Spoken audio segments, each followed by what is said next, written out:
In order to bring it to negotiation for the release of hostages, there are a lot of achievements to the operation, to open the Morag corridor, significant damage to infrastructure, to destroy the Rafah brigade, and to completely take over the route between Rafah and Morag. Despite the achievements, Hamas remains adamant in its refusal. We have a proper plan. We're making progress. We're moving to a new stage of greater intensity. The purpose of this operation and campaign is to bring back the hostages and defeat Hamas and lead to its collapse. These two objectives are intertwined. It will include a major offensive, a broad offensive that will get most of the population in the Gaza Strip to move in order to protect them and move them to an area sterile of Hamas, to continue the airstrikes, to dismantle their infrastructure and to kill the terrorists. We're going to repeat this model in Rafah, in other areas in the Gaza Strip. For the purpose of this campaign,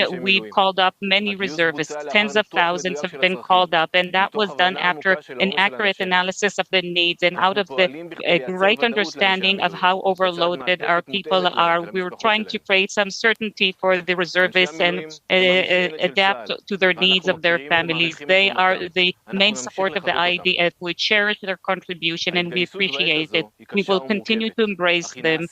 Recruitment at this time is difficult and complex, but if necessary, in order to bring back the hostages, lead to a decisive victory. And Hamas had made a mistake, and it's still making a mistake in understanding our determination. They attacked us first. They're the ones harming Gazan population. They're the cause for all this devastation and destruction. We saw them looting shops and stealing food from their own people. They're the ones who are causing starvation. The IDF will continue to operate in determination in order to realize the goals of the war. This is a war that we've never seen anything like it in 7 different sectors, and we will be wherever necessary, wherever there is an enemy. We'll continue to protect our people and serve as a buffer between the enemy and our people, and for that we need everyone's recruitment. I would like to add something before we move on to the questions. I will continue to come and speak directly and to explain to you and reflect. I'll speak whenever necessary, not whenever possible. We have decided on a rule. Our action will speak, so our actions will speak. Now I can answer questions. Arnon from I-24, the Chief of General Staff warned that military pressure like occupying the Gaza Strip could risk the hostages. What would you like to say to the families of the hostages who are now fearful at their home that it might risk their security? Well, first of all, I'm not going to comment on things that came up in closed discussions like in the cabinet, but let me tell you that we are constantly thinking about the hostages.